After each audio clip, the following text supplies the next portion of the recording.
ನಮಸ್ಕಾರ ವೀಕ್ಷಕರೇ, ವಿ4 ನ್ಯೂಸ್ ಪ್ರಸ್ತುತಪಡಿಸುವ ಪ್ರಚಲಿತ ಕಾರ್ಯಕ್ರಮಕ್ಕೆ ಸ್ವಾಗತ. ನಾವು ಇವತ್ತು ತೆಗೆದುಕೊಂಡಂತಹ ಒಂದು ವಿಷಯ ಮತ್ತೆ ಕಾಡಿದ H1N1. ಹೌದು, ಕಳೆದ ಕೆಲವು ತಿಂಗಳಿಂದ ಸುರಿದಂತಹ ಮಳೆ ಇದೀಗ ಸ್ವಲ್ಪ ಕಡಿಮೆ ಆಗ್ತಾ ಇದೆ. ಅಂದ್ರೆ ಮಳೆಗಾಲದ ಅವಧಿ ಮುಗಿತಾ ಬಂದಿದೆ. ಆದ್ರೆ ಅಲ್ಲಲ್ಲಿ ಈಗ ಬಿಟ್ಟು ಬಿಡದೆ ಮಳೆ ಸುರಿತಾ ಇದೆ. ಮಾತ್ರ ಮಳೆಗಾಲದ ಈ ಅವಧಿ ಬಿಟ್ಟು ಹೋದಂತಹ ನೆನಪುಗಳು ಮಾತ್ರ ಅತ್ಯಂತ ಕರಾಳವಾಗಿರುವಂಥದ್ದು. ಈ ಎಲ್ಲ ನೆನಪುಗಳನ್ನ ಮರಿತಾ ಜನರು ಬರ್ತಾ ಇರುವಂತಹ ಹಾಗೆ ಈಗ ಮತ್ತೊಂದು ಆತಂಕ ಜನರನ್ನ ಕಾಡ್ತಾ ಇರುವಂಥದ್ದು. ಅದು ಅಂತ ಹೇಳಿದ್ರೆ H1N1 ಅನ್ನುವಂತಹ ಒಂದು ಜ್ವರ. ಈ ಜ್ವರ ಬಹಳಷ್ಟು ಆತಂಕವನ್ನು ಉಂಟು ಮಾಡಿರುವಂಥದ್ದು. ನಾವು ದಕ್ಷಿಣ ಕನ್ನಡ ಜಿಲ್ಲೆಯ ವಿಚಾರವನ್ನ ಪರಿಗಣಿಸೋದಿದ್ರೆ ಕಳೆದ ವರ್ಷ ಸುಮಾರು 4 ಮಂದಿ ಈ ಒಂದು ಜ್ವರಕ್ಕೆ 7 ಮಂದಿ ಈ ಜ್ವರಕ್ಕೆ ಬಲಿಯಾಗಿದ್ರು. ಇದೀಗ ಈ ವರ್ಷ ಮತ್ತೆ 4 ಮಂದಿಯನ್ನ ಈ ಜ್ವರ ಪಡೆದುಕೊಂಡಿರುವಂಥದ್ದು. ಈ ಹಿನ್ನೆಲೆಯಲ್ಲಿ ಸಾಕಷ್ಟು ಆತಂಕಗಳು ಕೂಡ ಜನರಲ್ಲಿ ಮನೆ ಮಾಡಿರುವಂಥದ್ದು.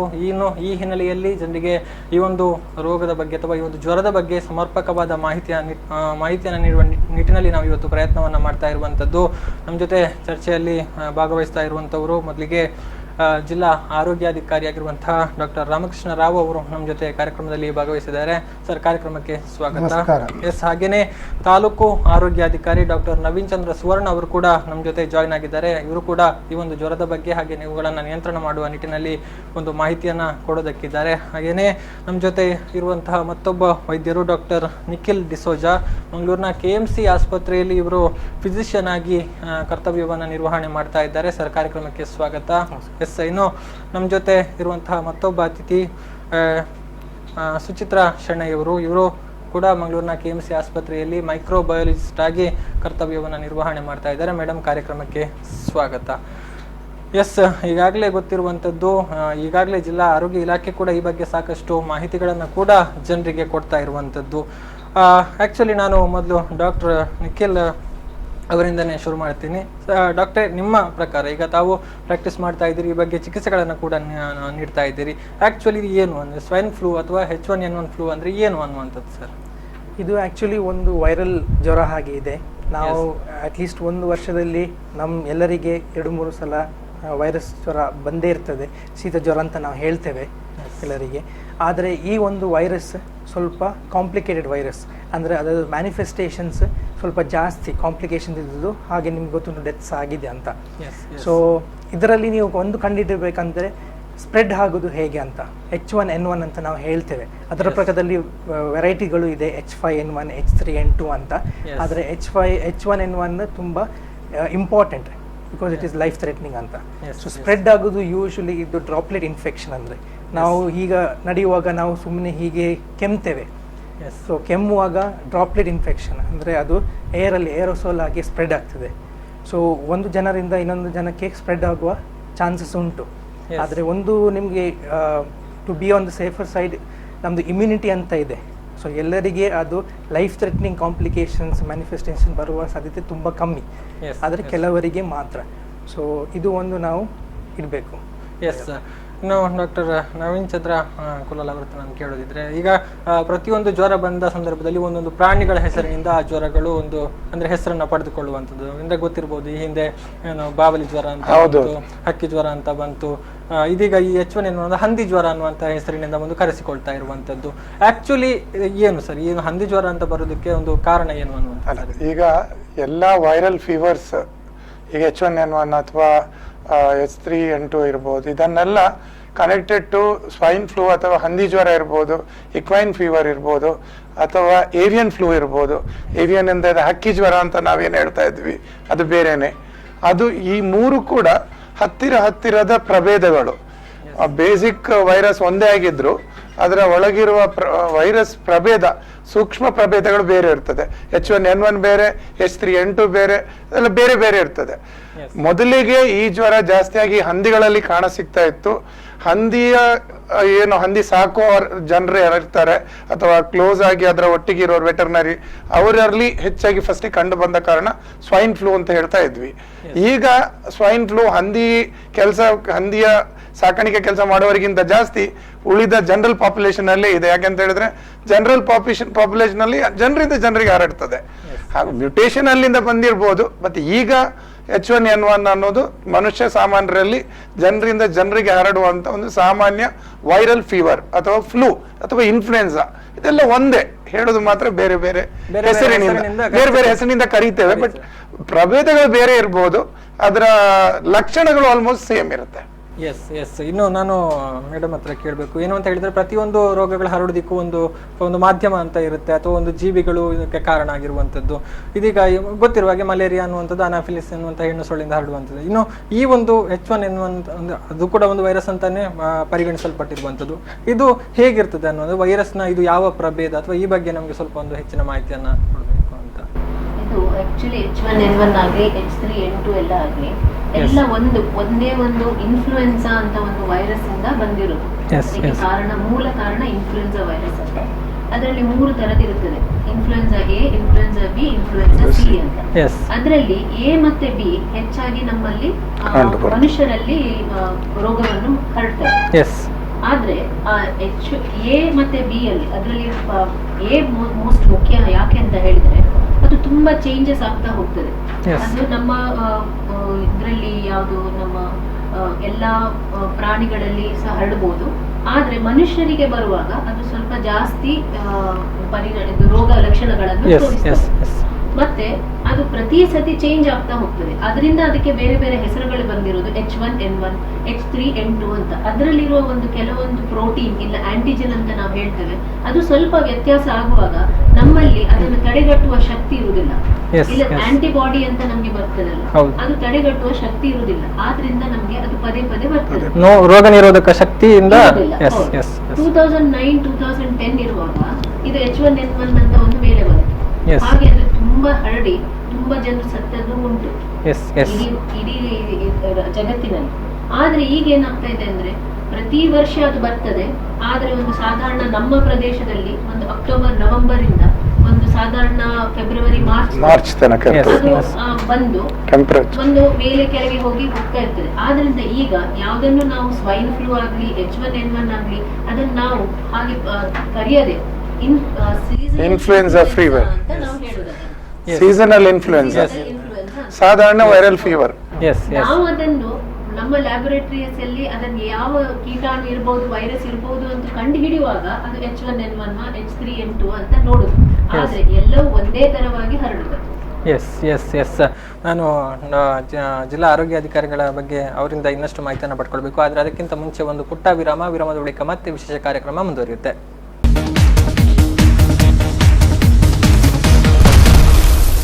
ವಿರಾಮದ ಬಳಿಕ ಮತ್ತೆ ಕಾಡಿದ H1N1 ಕಾರ್ಯಕ್ರಮಕ್ಕೆ ಸ್ವಾಗತ. ನಾವು ವಿರಾಮಕ್ಕಿಂತ ಮುಂಚೆ ಈ ಒಂದು ರೋಗದ ಬಗ್ಗೆ ಮಾಹಿತಿಯನ್ನು ಪಡೆದುಕೊಳ್ತಾ ಇದ್ವಿ. ಡಾಕ್ಟರ್ ರಾಮಕೃಷ್ಣ ರಾವ್ ಅವರು, ಈಗ ಆಕ್ಚುಲಿ ಈ ಒಂದು H1N1 ಅಂತದ್ದು ಭಾರತದಲ್ಲಿ ಯಾವಾಗ ಕಾಣಿಸಿಕೊಂಡಿದೆ? ಯಾಕಂತ ಹೇಳಿದ್ರೆ ಎಲ್ಲಾ ರೋಗಗಳನ್ನ ಅಥವಾ ಜ್ವರಗಳನ್ನ ನಾವು ಪರಿಗಣಿಸಿದ್ರೆ ಅದು ಆಕ್ಚುಲಿ ದೇಶದ ಪ್ರಪಂಚದ ನಾನಾ ಭಾಗಗಳಲ್ಲಿ ಈ ಮೊದಲೇ ಕೆಲವೊಂದು ಬಂದಿರುವಂತಹ ಉದಾಹರಣೆಗಳು ಕೂಡ ಇರ್ತದೆ. ಆಕ್ಚುಲಿ ಭಾರತದಲ್ಲಿ ಯಾವಾಗ ಸ್ಪೆಸಿಫಿಕ್ ಆಗಿ ಕಾಣಿಸಿಕೊಂಡಿತ್ತು ಅನ್ನುವಂಥದ್ದು ಮೇಡಮ್ ಹೇಳಿದಾಗ 1909 ಮತ್ತು 10 ನಂತರ ಇದು H1N1 ಅಲ್ಲಲ್ಲಿ ದೇಶದ ಕೆಲವು ಭಾಗಗಳಲ್ಲಿ ಕಾಣಿಸಲ್ಪಟ್ಟಿದೆ. ಮುಖ್ಯವಾಗಿ ಇದು ಯಾವ ಮೇಡಮ್ ಹೇಳಿದಾಗ ಆ ಸೀಸನ್ ಅಂತ ಹೇಳುವಂಥದ್ದು ವಿಶೇಷವಾಗಿ ಚಳಿಗಾಲದ ಸಂದರ್ಭದಲ್ಲಿ ಹೆಚ್ಚಾಗಿ ಇದು ಕಾಣಿಸಿಕೊಳ್ಳುವಂಥದ್ದು ಈ ವೈರಲ್ ಫೀವರ್ ಅಥವಾ ಏನು ಇನ್ಫ್ಲುಯೆನ್ಸಾ, ವೈರಲ್ ಇನ್ಫ್ಲುಯೆನ್ಸಾ ಕರಿತಾ ಇದ್ದೇವೆ. ಮತ್ತು ಇದು ಬೇರೆ ಬೇರೆ ಪ್ರಭೇದಗಳಿಗೆ ಸಂಬಂಧಪಟ್ಟಂತೆ ಕಾಮನ್ ಆಗಿ ಇನ್ಫ್ಲುಯೆನ್ಸಾ ಅಂತ ಕರಿತಾ ಇದ್ದೇವೆ. ಇತ್ತೀಚಿನ ದಿನಗಳಲ್ಲಿ ಇದು ನಮ್ಮ ರಾಜ್ಯಗಳಲ್ಲಿ ಕೂಡ ಮತ್ತು ನಮ್ಮ ಜಿಲ್ಲೆಗಳಲ್ಲಿ ಕೂಡ, ನಮ್ಮ ಜಿಲ್ಲೆಯನ್ನು ಅದನ್ನು ಹೊರತಲ್ಲ, ಬೇರೆ ಜನರು ಒಂದು ಕಡೆಯಿಂದ ಇನ್ನೊಂದು ಕಡೆಗೆ ಏನು ಸೋಂಕಿತ ವ್ಯಕ್ತಿಗಳು ಒಂದು ಕಡೆಯಿಂದ ಇನ್ನೊಂದು ಕಡೆ ಹೋದಾಗ, ಜನನಿಬಿಡ ಪ್ರದೇಶಗಳಲ್ಲಿ ಸಂಚರಿಸಿದಾಗ, ಮತ್ತು ಯಾರಾದರೂ ಸೋಂಕಿತ ವ್ಯಕ್ತಿಗಳು ಸಾಮಾನ್ಯವಾಗಿ ಹೆಚ್ಚಿನ ಜನರಲ್ಲಿ ರೋಗ ನಿರೋಧಕ ಶಕ್ತಿಗಳು ಕೂಡ ಇರ್ತದೆ, ಅಂತ ಗಂಭೀರತೆಗೆ ಅಥವಾ ಆತಂಕ ವಿಚಾರಕ್ಕೆ ಹೋಗುದಿಲ್ಲ. ಕೆಲವು ಸಂದರ್ಭ ಏನಾಗ್ತದೆ, ಈ ಜನನಿಬಿಡ ಪ್ರದೇಶಗಳಲ್ಲಿ ಈ ಸೋಂಕಿತ ವ್ಯಕ್ತಿಗಳಿಗೆ ಗೊತ್ತಿರೋದಿಲ್ಲ, ಇನ್ಕ್ಯುಬೇಷನ್ ಪೀರಿಯಡ್ ಅಂತ ಇರ್ತದೆ. ಆ ಸೋಂಕು ಆದ ನಂತರ ಲಕ್ಷಣ ಬರುವವರೆಗೆ ಸ್ವಲ್ಪ ಕೆಲ ಕಾಲ ಇದೆ. ಇದೆಲ್ಲ ಸುಮಾರು 1 ರಿಂದ 4 ದಿವಸದವರೆಗೆ ಹೋಗ್ತದೆ. ಕೆಲವರೆಲ್ಲ 1 ವಾರ ಹೋಗಬಾರ್ದು ಅಂತೇಳಿ ಏನಿಲ್ಲ, that depends upon their immunity. ಮತ್ತೆ viral fever incubation is always sometimes it's short. ಕೂಡಲೇ ಲಕ್ಷಣಗಳು ಮತ್ತು ಸ್ವಲ್ಪ ಹೊತ್ತಿನ ಕಾಣಬಹುದು. ಕಂಡ ನಂತರ ಇಂಥ ಸಂದರ್ಭದಲ್ಲಿ ಈ ಲಕ್ಷಣಗಳು ಕಂಡಾಗ ಜನರಿಗೆ ಗೊತ್ತಿರೋದಿಲ್ಲ ಇನ್ಕ್ಯುಬೇಷನ್ ಪೀರಿಯಡ್. ಹೌದು.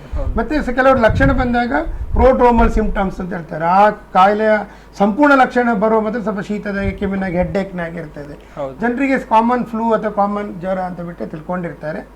ಅಲ್ಲಿ ಇಲ್ಲಿ ಹೋಗ್ತಾ ಬರ್ತಾ ಇದ್ರೆ ಡಾಕ್ಟ್ರಿಗೆ ಹೇಳಿದ್ರು, KMC ನಮ್ಮ ವೈದ್ಯರು ಹೇಳಿದ್ರು ಏನಂತಂದ್ರೆ ಇದು ಡ್ರಾಪ್ಲೆಟ್ ಇನ್ಫೆಕ್ಷನ್, ಅಂದ್ರೆ ಗಾಳಿಯಲ್ಲಿ ತುಂತುರುಗಳ, ನಾವು ಕೆಮ್ಮಿದಾಗ ಸೀನಿದಾಗ ಆ ವೈರಸ್ ಏನಾಗ್ತದೆ ತುಂತುರು ಹನಿಗಳ ಮುಖಾಂತರ ಗಾಳಿಯಲ್ಲಿ ಸೇರ್ತದೆ.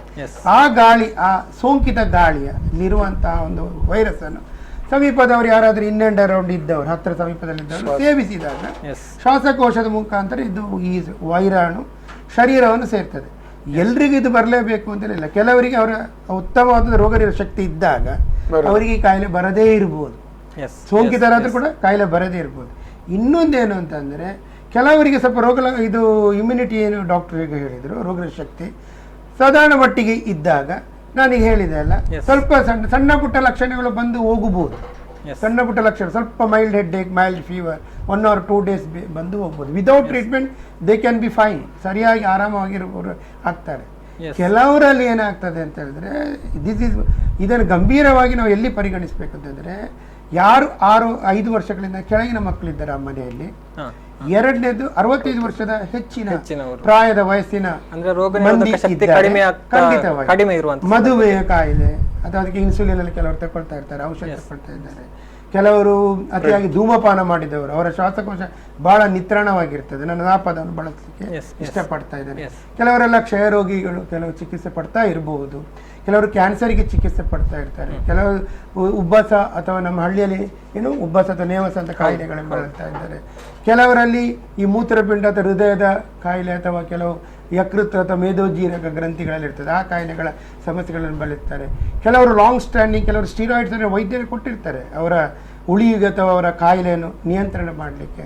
ಕೆಲವೊಂದು ಕಿಡ್ನಿ ಮೂತ್ರಪಿಂಡದ ವೈಫಲ್ಯತೆ ಇಂಥ ಸಂದರ್ಭಗಳಲ್ಲಿ ಕೂಡ, ಮತ್ತೆ ಅತಿಯಾಗಿ ಧೂಮಪಾನ ಮಾಡುವವರು ಕೂಡ, ಏನು ತಂಬಾಕುಗಳನ್ನೆಲ್ಲ ಬಳಸುವವರಲ್ಲಿ ಸ್ವಲ್ಪ ನಾವು ಜಾಗ್ರತೆ ಇರಬೇಕಿದೆ. ಗರ್ಭಿಣಿ ಮಹಿಳೆಯರು, ಮೇಡಮ್ಗೆ ಹೇಳ್ತಾ ಇದ್ದಾರೆ, ಗರ್ಭಿಣಿ ಮಹಿಳೆಯರು ಕೂಡ ಬಹಳ ಪ್ರಮುಖ. ಯಾಕಂದ್ರೆ ಆ ಸಂದರ್ಭದಲ್ಲಿ ಬಹಳಷ್ಟು ಜಾಗ್ರತೆ ಇರಬೇಕು. ಮತ್ತೆ ಲ್ಯಾಕ್ಟೇಟಿಂಗ್ ವಿಮೆನ್ ಕೂಡ ಸ್ವಲ್ಪ ಸಮಯದವರೆಗೆ ಸ್ವಲ್ಪ ಇಂಥವರು ಈ ಲಕ್ಷಣಗಳು ಕಂಡು ಬಂದಾಗ, ಯಾರಿಗೆ ಶೀತ, ಕೆಮ್ಮು, ಕಫ ಸಾಮಾನ್ಯವಾಗಿ ಎಲ್ಲರಿಗೂ ಇರ್ತದೆ ಇದು, ಆದರೆ ಇದನ್ನು ಸ್ವಲ್ಪ ಉದಾಸೀನ ತೋರದೆ ನಮ್ಮ ವೈದ್ಯರಲ್ಲಿ ಬಂದಾಗ, ನಮ್ಮಲ್ಲಿ ಹತ್ತಿರದಲ್ಲಿ ಪ್ರಾಥಮಿಕ ಕೇಂದ್ರಗಳಿದೆ, ಸಮುದಾಯ ಆರೋಗ್ಯ ಕೇಂದ್ರಗಳಿದೆ, ಅಲ್ಲಿ ಬಂದಾಗ, ಸರ್ಕಾರಿ ಹಾಸ್ಪಿಟಲ್ ಬಂದಾಗ ಡಾಕ್ಟರ್ಗಳು ಇದಕ್ಕೆ ಈ ಲಕ್ಷಣಗಳಿಗೆ ಇದು H1N1 ಇರ್ಬೋದಾ ಇಲ್ವಾ, ಇದು ಶಂಕಿತ ವ್ಯಕ್ತಿಯೇ ಹೌದಾ ಅಲ್ವಾ ಏನು ಅಂತ ಬಿಟ್ಟು ಅವರನ್ನು ಪರೀಕ್ಷೆಗೊಳಪಡಿಸಿ, ಬಹುಶಃ ಕೆಲವು ಸಂದರ್ಭ ನಾವು ಕೆಲವು ಜ್ವರ ಬಂದಾಗ, ಸಣ್ಣ ಮಟ್ಟಿಗೆ ಜ್ವರ ಇದ್ರೆ ಅದಕ್ಕೆ ಔಷಧಿಗಳನ್ನೆಲ್ಲ ಕೊಡ್ತಾರೆ, 1-2 ದಿವಸ ವಾಚ್ ಮಾಡ್ಬೋದು, ಅವ್ರ ಮನೆಯಲ್ಲಿ ಚಿಕಿತ್ಸೆ ಪಡ್ಕೊಳ್ಬಹುದು. ಮತ್ತೆ ಎಲ್ಲರೂ H1N1 ಶಂಕಿತ ಆಗಿದ್ರು ಕೂಡ ಇನ್ನೊಬ್ಬರಿಗೆ ಹರಡದಾಗಿ ಕೆಲವು ಮುಂಜಾಗ್ರತಾ ಕ್ರಮಗಳನ್ನು ನಮ್ಮ ಆಶಾ ಕಾರ್ಯಕರ್ತರಿರ್ಬೋದು, ಆರೋಗ್ಯ ಕಾರ್ಯಕರ್ತರಿರ್ಬೋದು ಅಥವಾ ನಮ್ಮ ವೈದ್ಯರ ಸಂಪರ್ಕಿಸಿದಾಗ ಈ ಮಾಹಿತಿ ತಿಳುವಳಿಕೆಯನ್ನು ಕೊಡ್ತಾ ಇದ್ದೇವೆ ಈಗ ಆಲ್ರೆಡಿ. ಯಾಕೆಂತಂದ್ರೆ ನೀವು ಹೇಳಿದ ಒಂದು ಅಂಕಿಅಂಶಗಳು ಹೇಳಿದಾಗ, ಈ ವರ್ಷ ನಮ್ಮ ಜಿಲ್ಲೆಯಲ್ಲಿ ಈ ಜನವರಿಯಿಂದಲಾಗೈತೆ 2018 ಜನವರಿಯಿಂದ ಸಾಮಾನ್ಯ ಅಕ್ಟೋಬರ್ 15ರವರೆಗೆ, ಮೊನ್ನೆ ಸೋಮವಾರದವರೆಗೆ ನೀವು ತಗೊಂಡ್ರೆ ಸುಮಾರು 359 ಮಂದಿಗೆ ನಾವು ಟೆಸ್ಟ್ ಮಾಡಿದ್ದೇವೆ. ಅಂದ್ರೆ ಸರ್ವೆಲೆನ್ಸ್ ಆಕ್ಟಿವಿಟಿ ಅಂತ ಹೇಳಿದ್ರೆ ಕಣ್ಗಾವಲು ಕಾರ್ಯಕ್ರಮ ನಾವು ಜರುಗಿಸಿದ್ದೇವೆ. ಯಾರಿಗೆ ಶೀತ, ಅತಿಯಾಗಿ ಕೆಮ್ಮು ಅಥವಾ ವಿಶೇಷವಾಗಿ ಇದರ ಲಕ್ಷಣ ಗಂಟಲು ನೋವು, ಗಂಟಲು ಕೆರೆತ, ಥ್ರೋಟ್ ಇನ್ಫೆಕ್ಷನ್ ಅಂತ ಹೇಳ್ತೇವೆ, ಇವರಿಗೆ ಯಾರಿಗೆ ಇದಿದೆಯಾ ಇವರಲ್ಲಿ 1-2 ದಿವಸ ವಾಚ್ ಮಾಡ್ತೇವೆ, ಅವರಿಗೆ ಸಿಂಪ್ಟಮ್ಯಾಟಿಕ್ ಟ್ರೀಟ್ಮೆಂಟು ಕೊಡ್ತೇವೆ. ಮತ್ತು ಅವರಿಗೆ ಆಸ್ಪತ್ರೆಗೆ ದಾಖಲಾಗುವ ಅವಶ್ಯಕತೆ ಇಲ್ಲದಿದ್ದರೆ ಮನೆಯಲ್ಲೇ ಚಿಕಿತ್ಸೆಗೊಳಿಸಿ ಕೆಲವು ಆರೈಕೆ ಮತ್ತು ಸಲಹೆಗಳನ್ನು ಹೇಳಿಬಿಟ್ಟು ಮುಂಜಾಗ್ರತಾ ಕ್ರಮವನ್ನು ಜರುಗಿಸಲಿಕ್ಕೆ ಹೇಳ್ತೇವೆ. ಜೊತೆಗೆ ಔಷಧಿಗಳನ್ನು ಕೂಡ ಕೊಡ್ತೇವೆ. ಒಂದು ವೇಳೆ ಅವರಿಗೆ ಮತ್ತೊಂದು 2 ದಿವಸದಲ್ಲಿ ನಿಯಂತ್ರಣಕ್ಕೆ ಬರಲಿಲ್ಲ ಅಂತಂದರೆ ಮತ್ತೆ ವಿಶೇಷವಾಗಿ ಗಂಟಲು ನೋವು, ಶೀತ, ಕೆಮ್ಮು ಅಥವಾ ಜ್ವರ 103-104 ಡಿಗ್ರಿ ಇದ್ದ ಸಂದರ್ಭದಲ್ಲಿ ಅವರಿಗೆ ಇದನ್ನು ನಾವು ಕ್ಯಾಟಗರೈಸ್ ಮಾಡ್ತೇವೆ. ನಮ್ಮ ಏನು ಸರ್ಕಾರದ ಅಥವಾ ವಿಶ್ವ ಆರೋಗ್ಯ ಸಂಸ್ಥೆ ಅಥವಾ ನಮ್ಮ ಸರ್ಕಾರದ ಗೈಡ್ಲೈನ್ಸ್ ಏನಿದೆ ಅದರ ಪ್ರಕಾರ ಅವರಿಗೆ ನಾವು ಕ್ಯಾಟಗರೈಸ್ ಮಾಡಿ ಚಿಕಿತ್ಸೆ ಕೊಡ್ತೇವೆ. ನವೀನ್ ಚಂದ್ರ ಕುಲಾಲ್ ಅವರು, ನಾನು ಇನ್ನೊಂದು ಕೇಳಬೇಕು ಏನು ಅಂತ ಹೇಳಿದ್ರೆ, ಈಗ ಜ್ವರದ ಲಕ್ಷಣಗಳು ಸಾಮಾನ್ಯವಾಗಿ ಬೇಸಿಕ್ ಆಗಿ ಸೇಮ್ ಆಗಿರ್ತದೆ. ಇಂಥ ಸಂದರ್ಭದಲ್ಲಿ ಜನರು ಜ್ವರ ಬಂದಾಗ ಇದನ್ನ ಸಾಮಾನ್ಯವಾಗಿ ನೆಗ್ಲೆಕ್ಟ್ ಮಾಡುವಂಥದ್ದು, ಏನು ಸ್ವಲ್ಪ ತೀವ್ರ ಮಟ್ಟಿಗೆ ಹೋದ್ರೆ ಮಾತ್ರ ಇವರು ವೈದ್ಯರನ್ನ ಕನ್ಸಲ್ಟ್ ಮಾಡುವಂತದ್ದನ್ನ ಸಂದರ್ಭಗಳನ್ನ ನಾವು ನೋಡ್ತಾ ಇರ್ತೇವೆ. ಹಾಗಿದ್ರೆ ಈ ಒಂದು H1N1 ಅಂದ್ರೆ ಆ ಒಂದು ಜ್ವರದ ಲಕ್ಷಣಗಳನ್ನ ಸ್ಪೆಸಿಫಿಕ್ ಆಗಿ ಹೇಗೆ ಗುರುತಿಸಬಹುದು ಅನ್ನುವಂಥದ್ದು, ಅಂದ್ರೆ ಸುಲಭವಾಗಿ ಜನರು ಹೇಗೆ ಐಡೆಂಟಿಫೈ ಮಾಡಬಹುದು? ಇಲ್ಲ, ಈಗ ಮೊದಲನೇದಾಗಿ ಇನ್ಫ್ಲುಯೆನ್ಸಾ ವೈರಸ್ ಅಥವಾ ಯಾವುದೇ ಫ್ಲೂ ವೈರಸ್ ಅಥವಾ ವೈರಲ್ ಫೀವರ್ ಎಲ್ಲ ಒಂದೇ ರೀತಿಯ ಲಕ್ಷಣ ಹೊಂದಿರ್ತವೆ. ಎಲ್ಲದರಲ್ಲೂ ಶೀತ ಇರ್ತದೆ, ಎಲ್ಲದರಲ್ಲೂ ತಲೆನೋವು ಇರ್ಬೋದು, ಎಲ್ಲದರಲ್ಲೂ ಮೈಕೈ ನೋವು ಇರ್ಬೋದು, ಗಂಟಲು ನೋವು ಇರ್ಬೋದು, ಕೆಮ್ಮು ಇರ್ಬೋದು, ಉಬ್ಬಸ ಇರ್ಬೋದು. ಆದ್ರೆ ಈಗ ನಾವು ಇಲ್ಲಿ ಯಾವ ವಿಷಯ ಯೋಚಿಸ್ಬೇಕು ಅಂತ ಹೇಳಿದ್ರೆ, ಆಗ ಮೇಡಮ್ ಹೇಳಿದ್ರು, ಸರ್ ಹೇಳಿದ್ರು, ಯಾರೆಲ್ಲ ತೊಂದರೆಗೊಳಪಡ್ತಾರೆ ಅಂದ್ರೆ ಬಿ ಕ್ಯಾಟಗರಿ ಮತ್ತು ಸಿ ಅವರು, ಇವರ ಬಗ್ಗೆ ಇವರು ನಮ್ಮನ್ನ ಅಪ್ರೋಚ್ ಆಗ್ಬೇಕು. ಬಿ ಅಂತ ಹೇಳಿದ್ರೆ ಯಾರಿಗೆ ಸರ್ ಹೇಳಿದ್ರು, ಈಗ ಯಾವ ಯಾವ ರೋಗದಿಂದ ಬಳಲುವವರು, ಇಮ್ಯುನೋ ಕಾಂಪ್ರಮೈಸ್ ಸ್ಟೇಜ್ ಅಲ್ಲಿ ಇರುವವರು, HIV ಸ್ಟೇಜಸ್ ಅಲ್ಲಿರುವವರು, ಅಥವಾ ಗರ್ಭಿಣಿಯರು, ಅಥವಾ ಈಗ ತಾನೇ ಹೆರಿಗೆ ಆದವರು, ಇವರೆಲ್ಲ ಮಕ್ಕಳು, ಚಿಕ್ಕ ಮಕ್ಕಳು, ತುಂಬಾ ಏಜ್ ಆದವರು, ಉಬ್ಬಸದಲ್ಲಿರುವವರು, ಇವರು ಈ ಯಾವುದೇ ವೈರಲ್ ಫ್ಲೂ. ಒಂದನೇ ವಿಷಯ. ಎರಡನೇ ವಿಷಯ, ಆ ಏರಿಯಾದಲ್ಲಿ, ಆ ಪ್ರದೇಶದಲ್ಲಿ ಈ ರೋಗ ಇದೆ ಅಂತ ಗೊತ್ತಿರ್ತದೆ. ಖಂಡಿತ ಅವನು ಅಡ್ಮಿಟ್ ಆದ, ಇವನು ಅಡ್ಮಿಟ್ ಆದ, ಅವನ ಮನೆಗೆ ಜನ ಬರ್ತಾ ಇದ್ದಾರೆ, ನಮ್ಮ ಇಲಾಖೆಯವರು ಬರ್ತಾ ಇದ್ದಾರೆ ಅಂತ ಹೇಳಿದ್ರೆ ಏನೋ ಒಂದು ಸಾಂಕ್ರಾಮಿಕ ಕಾಯಿಲೆ ಹರಡ್ತಾ ಇದೆ ಅಂತಲೇ ಅರ್ಥ ಅಲ್ವಾ?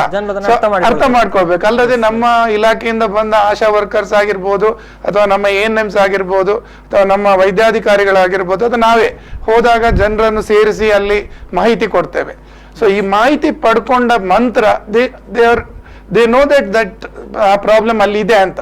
ಸೊ ಅಂತ ಏರಿಯಾದ ಜನರು ಮೊದಲಿಗೆ ಬರ್ಬೇಕು. ಈ ರಿಮೋಟ್ ಏರಿಯಾದಲ್ಲಿ ಕೂಡ ಒಂದು ವೇಳೆ ಆತನಿಗೆ ಶೀತ ಜ್ವರ ಆಗಿ ಕಮ್ಮಿ ಆಗ್ತಾ ಇಲ್ಲ, ತೊಂದರೆ ಆಗ್ತಾ ಇದೆ, ಉಬ್ಬಸ ಜಾಸ್ತಿ ಆಗ್ತಾ ಇದೆ, ಅಥವಾ ಇಂಡ್ರಾಯಿಂಗ್ ಚೆಸ್ಟ್ ಆಗ್ತದೆ, ಅಥವಾ ಶ್ವಾಸ ತೆಗಿಲಿ ಕಷ್ಟ ಆಗ್ತದೆ, ಇಂಥವರೆಲ್ಲ ಖಂಡಿತವಾಗಿಯೂ ಆರೋಗ್ಯ ಕೇಂದ್ರವನ್ನು ಸಂಪರ್ಕಿಸಬೇಕು. ಯಾಕಂತ ಹೇಳಿದ್ರೆ ಈಗಾಗಲೇ ಎಲ್ಲ ಆರೋಗ್ಯ ಕೇಂದ್ರದಲ್ಲಿ ನಾವು ಇದಕ್ಕೆ ಸಂಬಂಧಿಸಿದಂತ ಆಂಟಿ ಫ್ಲೂ ಏನೋ ಮೆಡಿಸಿನ್ ಇರುತ್ತೆ, ಅದನ್ನು ಈಗಾಗಲೇ ಒದಗಿಸಿದ್ದೇವೆ, ಅಲ್ಲಿ ಇದೆ ಅದು. ಸೊ ಅದು ಉಚಿತವಾಗಿರ್ತದೆ.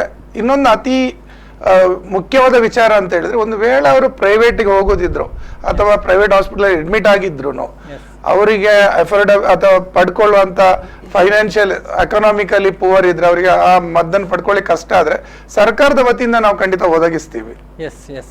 ಇನ್ನು ಡಾಕ್ಟರ್ ನಿಖಿಲ್ ಡಿಸೋಜಾ ಅವರೇ, ಇನ್ನು ನೀವು ದಿನನಿತ್ಯ ನೂರಾರು ರೋಗಿಗಳನ್ನ ಟ್ರೀಟ್ಮೆಂಟ್ ಮಾಡ್ತಾ ಇರ್ತೀರಿ. ನಿತ್ಯ ಅದೇ ರೀತಿ ಕಾಯಿಲೆಗಳಿಂದ ಮಾಡ್ತಾ ಇರುವಂತ ರೋಗಿಗಳು ತಮ್ಮ ಹತ್ರ ಬಂದು ಚಿಕಿತ್ಸೆಯನ್ನ ಪಡೆದುಕೊಳ್ತಾ ಇದ್ದಾರೆ. ಆಕ್ಚುಲಿ ಇದಕ್ಕೆ ಈ H1N1ಗೆ ಹೇಗೆ ಚಿಕಿತ್ಸಾ ವಿಧಾನ, ಟ್ರೀಟ್ಮೆಂಟ್ ನ ಬಗ್ಗೆ ಹೇಳಿದಾಗೆ ಕ್ಯಾಟಗರಿ B ಮತ್ತೆ ಕ್ಯಾಟಗರಿ C ಅಂತ. ಸೊ ಈಗ ನಮಗೆ ಸಸ್ಪಿಷನ್ ಇದ್ರೆ ಇವರಿಗೆ H1N1 ಇನ್ಫೆಕ್ಷನ್ ಇರಬಹುದಂತ, ಅದಕ್ಕೆ ನಾವು ಫಸ್ಟ್ ಥ್ರೋಟ್ ಸ್ವಾಬ್ ಅಂತ H1N1 ಟೆಸ್ಟಿಗೆ ಕಳಿಸ್ತೇವೆ. ತಕ್ಷಣ ನಾವು ಟ್ರೀಟ್ಮೆಂಟ್ ಸ್ಟಾರ್ಟ್ ಮಾಡ್ತೇವೆ. ಈಗ ಟ್ರೀಟ್ಮೆಂಟ್ ಏನಂದ್ರೆ, ಇದಕ್ಕೆ ಒಸಲ್ಟಮವೀರ್ ಅಂತ ಇದೆ ಟ್ಯಾಬ್ಲೆಟ್ 75 ಮಿಲಿಗ್ರಾಮ್ 2 ಸಲ ದಿವಸಕ್ಕೆ, ಮಿನಿಮಮ್ ನಾವು 5 ದಿವಸಕ್ಕೆ ಕೊಡ್ತೇವೆ ನಾವು. ಸೊ ಟ್ರೀಟ್ಮೆಂಟ್ ಸ್ಟಾರ್ಟಿಂಗ್ ಇಂದನೇ ನಾವು ಶುರು ಮಾಡ್ತೇವೆ. ಅದು ಒಂದು ಟೈಪ್ ಇದು ಟ್ರೀಟ್ಮೆಂಟ್. ಇನ್ನೊಂದು ಅಂದ್ರೆ ಕೀಮೋ ಪ್ರೊಫೈಲಾಕ್ಸಿಸ್ ಅಂತ ಹೇಳ್ತೇವೆ ನಾವು. ಅಂದ್ರೆ ಡಾಕ್ಟರ್ಸ್, ನರ್ಸಸ್, ಪ್ರಾಥಮಿಕ ಆರೋಗ್ಯ ಕೇಂದ್ರದ ಡಾಕ್ಟರ್ಸ್, ಇಲ್ಲದ್ರೆ ಅವರು ಮನೆಯವರು ಯಾರದ್ದು ಈ ಪೇಷಂಟ್, ಯಾರು ಸಸ್ಪೆಕ್ಟೆಡ್ ಪೇಷಂಟ್ ಇಲ್ಲದ್ರೆ ಪಾಸಿಟಿವ್ ಪೇಷಂಟ್ ಇದ್ದರೆ ಎಕ್ಸ್ಪೋಸ್ ಆಗಿದ್ರೆ, ಅವರು prevention is better then cure ಅಂತ ನಾವು ಹೇಳ್ತೇವೆ.